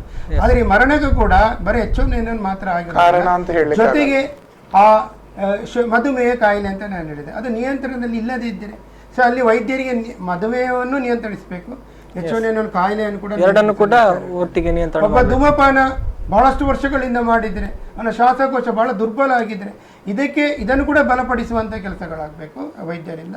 ಆ ಕಡೆಯಿಂದ H1N1 ಕೂಡ ಕಂಟ್ರೋಲ್ ಆಗಬೇಕು. ಉದಾಹರಣೆ ರಕ್ತದ ಒತ್ತಡ, ಮೂತ್ರಪಿಂಡದ ಕಾಯಿಲೆ, ಯಕೃತಕ ಕಾಯಿಲೆ ಅಥವಾ ಇನ್ನಿತರ ಬೇರೆ ಜೊತೆಯಾಗಿದ್ದಾಗ ಅದಕ್ಕೂ ಚಿಕಿತ್ಸೆಗೆ ಒಳಪಡಿಸಬೇಕು. ಇಲ್ಲಿ ಇದೇ ಚಿಕಿತ್ಸೆ.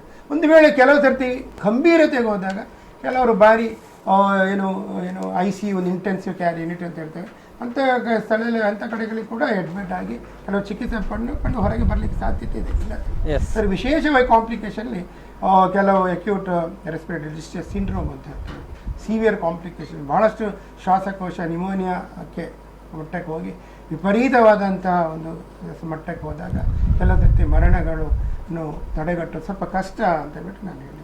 ಎಸ್ ಸುಚಿತ್ರಾ ಮೇಡಮ್ ಅವರು, ನೀವು ಏನು ಹೇಳಕ್ಕೆ ಬಯಸ್ತೀರ ಕಡೆಯದಾಗಿ? ಇದನ್ನು ತಡೆಯೋದಕ್ಕೆ ಒಂದು ನಮಗೇನಾದ್ರೂ ಒಂದು ರೋಗ ಬಂದ್ರೆ ಬೇರೆಯವರಿಗೆ ಹರಡದ ಹಾಗೆ ನಾವು ನಮ್ಮ ಮನೆಯಲ್ಲಿ ಇರುವಂತದ್ದು 7 ದಿನ, ಅವರು ಹೇಳಿದಾಗೆ 14 ದಿನ ಐಸೋಲೇಷನ್, ಅದು ಬೇರೆಯವರಿಗೆ ಬರುತ್ತಿಲ್ಲ. ಆದ್ರೆ ನಾವು ಮನೆಯಲ್ಲಿ ಇದ್ದಾಗ ಬೇರೆಯವರಿಗೆ ಹರಡದ ಹಾಗೆ ನಾವು ಒಂದು ಕರ್ಚೀಫ್ ಅನ್ನಾದ್ರೂ ಕಟ್ಟಿಕೊಳ್ಬಹುದು, ಇಲ್ಲ ಸರ್ ಹೇಳಿದಾಗೆ ನಾವು ಕೆಮ್ಮುವಾಗ ಇಲ್ಲ ಸೀನುವಾಗ ಕೈ ಹೀಗೆ ಮಾಡಬಹುದು. ಇನ್ನೊಂದು, ಅವರನ್ನು ನೋಡ್ಕೊಳ್ಳುವವರಿಗೆ ಆ ಇನ್ಫೆಕ್ಷನ್ ಬರಬಾರ್ದು, ಹಾಗೆ ಅವರಿಗೆ ಬೇರೆ ರೂಮ್ ಇದ್ರೆ ಆ ರೂಮ್ ಅಲ್ಲಿ ಇಡಬಹುದು, ಅವರಿಗೆ ಅದೇ ಐಸೋಲೇಷನ್ ಅಂತ ಹೇಳ್ಬೋದು. ಆದ್ರೆ ಕೆಲವರ ಮನೆಯಲ್ಲಿ ಅಂತ ಒಂದು ಸೌಲಭ್ಯ ಇಲ್ಲದಿದ್ರೆ ಆಗ ಏನಾಗ್ತದೆ ಅಂತ ಹೇಳಿದ್ರೆ ಎಲ್ಲರೂ ಒಟ್ಟಿಗೆ ಇರುವುದಂತ ಆದ್ರೆ ಆಗ ಆ ವ್ಯಕ್ತಿಯನ್ನು ನೋಡ್ಕೊಳ್ಳುವವರು ಒಂದು ಬಾಯಿಗೆ ಒಂದು ಬಟ್ಟೆ ಹಾಕೊಳ್ಬಹುದು, ಮತ್ತೆ ಅವರ ಯಾವುದಾದ್ರು ವಸ್ತುವನ್ನು ಮುಟ್ಟಿದ್ರೆ ಸರ್ ಅದನ್ನು ಫಸ್ಟ್ ಸೋಪ್ ಹಾಕಿ ಕೈ ತೊಳಿಬೇಕು. ಸೋಪ್ ಹಾಕಿದ ತಕ್ಷಣ ಈ ಕೀಟಾಣು ಸತ್ತೋಗ್ತದೆ. ಇನ್ನೊಂದು ಎಂತ ಹೇಳಿದ್ರೆ, ಅವರು ಉಪಯೋಗಿಸಿದ ಬಟ್ಟೆಗಳಾಗ್ಲಿ ಏನಾದ್ರೂ ಆಗ್ಲಿ ತುಂಬಾ ಸೋಕಿದ್ರೆ ಅದನ್ನು ಬೇಕಿದ್ರೆ ಬ್ಲೀಚ್ ಅಲ್ಲಿ ಹಾಕಿ ಮತ್ತೆ ಇನ್ನೊಂದು, ಅವರು ಯೂಸ್ ಮಾಡಿರುವ ಪಾತ್ರೆಗಳು ಅದನ್ನೆಲ್ಲ ಸುಮ್ಮನೆ ನೀರಲ್ಲಿ ತೊಳೆಯುವಂತದಲ್ಲ, ಅದಕ್ಕೆ ಸೋಪ್ ಹಾಕಿ ತೊಳೆಯಬೇಕಾಗ್ತದೆ. ಅವರ ಗುಣಮುಖ ಆಗುವ ತನಕ ಅವರ ಪಾತ್ರೆಗಳನ್ನು ಬೇರೆ ಇಡಬಹುದು. ಬೇರೆಯವರೊಟ್ಟಿಗೆ ಇಡಬೇಕಾಗಿಲ್ಲ. ಹಾಗೆ ನಮ್ಗೆ ಕಮ್ಯುನಿಟಿಯಲ್ಲಿ ನಮ್ಮ ಹಾಸ್ಪಿಟ್ಲಿಗೆ ಬಂದ ಮೇಲೆ ನಾವೆಲ್ಲ ನೋಡ್ಕೊಳ್ತೇವೆ, ನಾವು ಅದು ಬೇರೆಯವರಿಗೆ ಹರಡದ ಹಾಗೆ ಹೇಳ್ತೇವೆ, ಪಾಠ ಮಾಡ್ತೇವೆ, ಎಲ್ಲ ಮಾಡ್ತೇವೆ. ಆದ್ರೆ ಕಮ್ಯುನಿಟಿಯಲ್ಲಿದ್ದಾಗ ಬೇರೆ ನಮ್ಗೆ ಬರದ ಹಾಗೆ, ನಮ್ಮ ಮನೆಯಲ್ಲಿದ್ದವರಿಗೆ ಬರದ ಹಾಗೆ, ಇಲ್ಲ ಸುತ್ತಮುತ್ತದವರಿಗೆ ಬರದ ಹಾಗೆ ನಾವಿದು ಒಂದೇ ಒಂದು ವಿಚಾರ, ನಾವು ಏನಾದ್ರೂ ಮಾಡುವ ಮೊದಲು ಏನು ಮುಟ್ಟಿದ್ರೆ ಸಹ ಕೈ ತೊಳೆಯುವಂಥದ್ದು, ಹ್ಯಾಂಡ್ ವಾಶ್ ಮಾಡಿದ್ರೆ 95% ಆಫ್ ದ ಟೈಮ್ ಯಾವ ರೋಗವನ್ನಾದ್ರೂ ನಾವು ತಡಿಬಹುದು. ಇನ್ಫ್ಲೂಯೆನ್ಸಾ ಮಾತ್ರ ಅಲ್ಲ, ಯಾವ ರೋಗವನ್ನು ಕೂಡ.